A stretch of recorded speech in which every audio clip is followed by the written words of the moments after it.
Hi, and welcome to another episode of Hot Takes with me, the Silver Fox.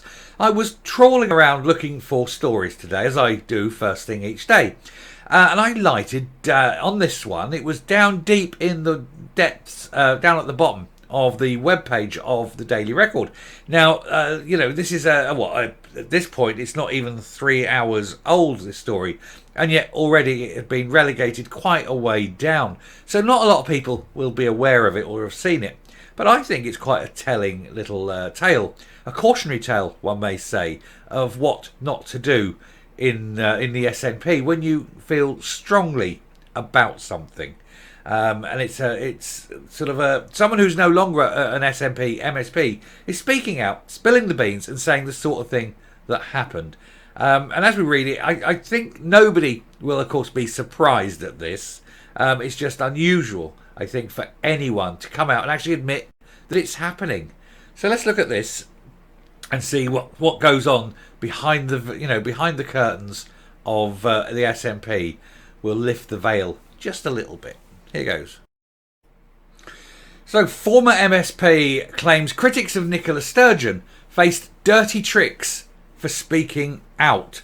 Alex Neil told the Record that party bosses took revenge after he abstained on a Scottish Government amendment in 2020. And as I say, I don't think anyone would be surprised at that kind of behaviour. They are very petty-minded, spiteful even. How dare you? How dare you have an independent thought in your head that hasn't been generated by the blessed Nicola? A former senior SNP MSP has claimed the critics of Nicola Sturgeon's government faced dirty tricks if they spoke out. Alex Neil, who retired from Holyrood at the 2021 election, said he had faced repercussions for abstaining during a government vote in November 2020. Now, we know that Humza Yousaf abstained during the gender reform bill. So was he punished? No, he became leader. So it's a curious case of the double standards, isn't it?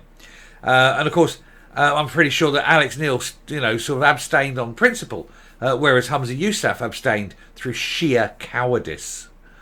Anyway, the former health secretary was in favour of Scottish Government making available all relevant documents to a committee of MSPs investigating the botched handling of complaints made against Alex Salmond. Opposition parties united at the time to force a vote demanding that ministers hand over legal advice previously sought by the government.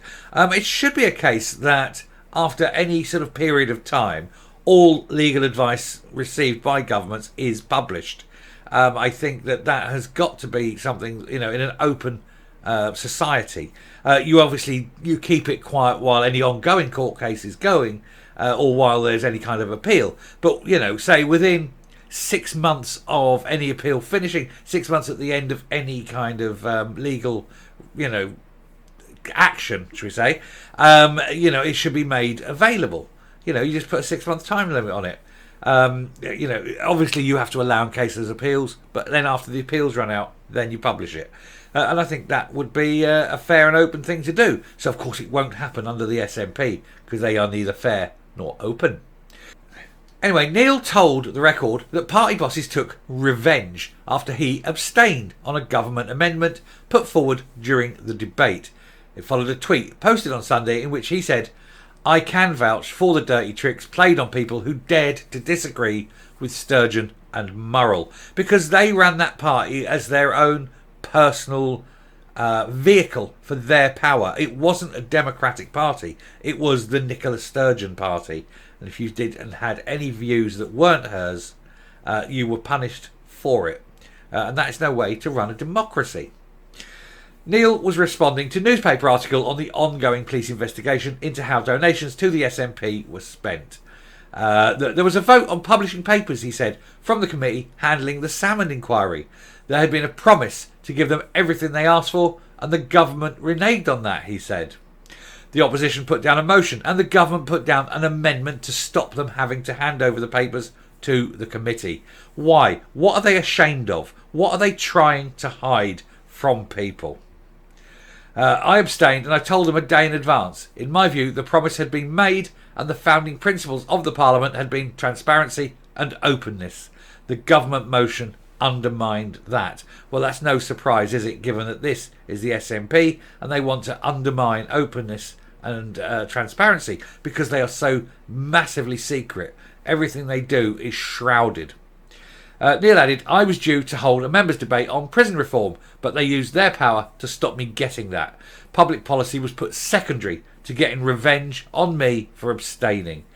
Neil, the former MSP for Shots, added he'd already decided to step down from Hollywood before the incident. I did not think that we would end up with a police inquiry and so on, but I did think the party was going nowhere and there was no strategy for achieving independence.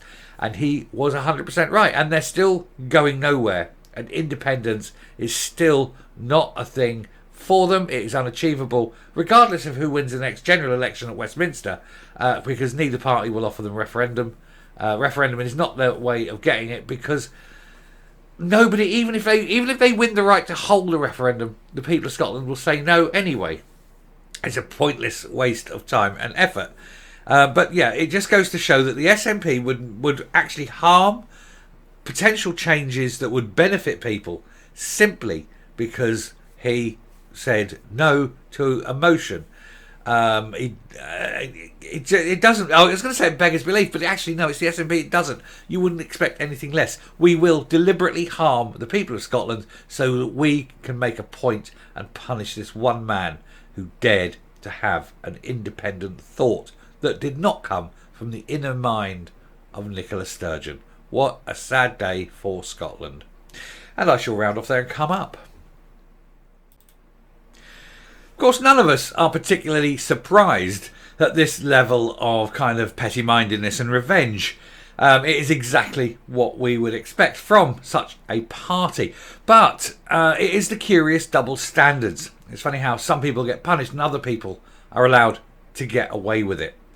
Of course, of more recent times, now that Humza Yousaf is the leader, everybody is getting away with it. None more so than Mary Black, a serial convener on these things.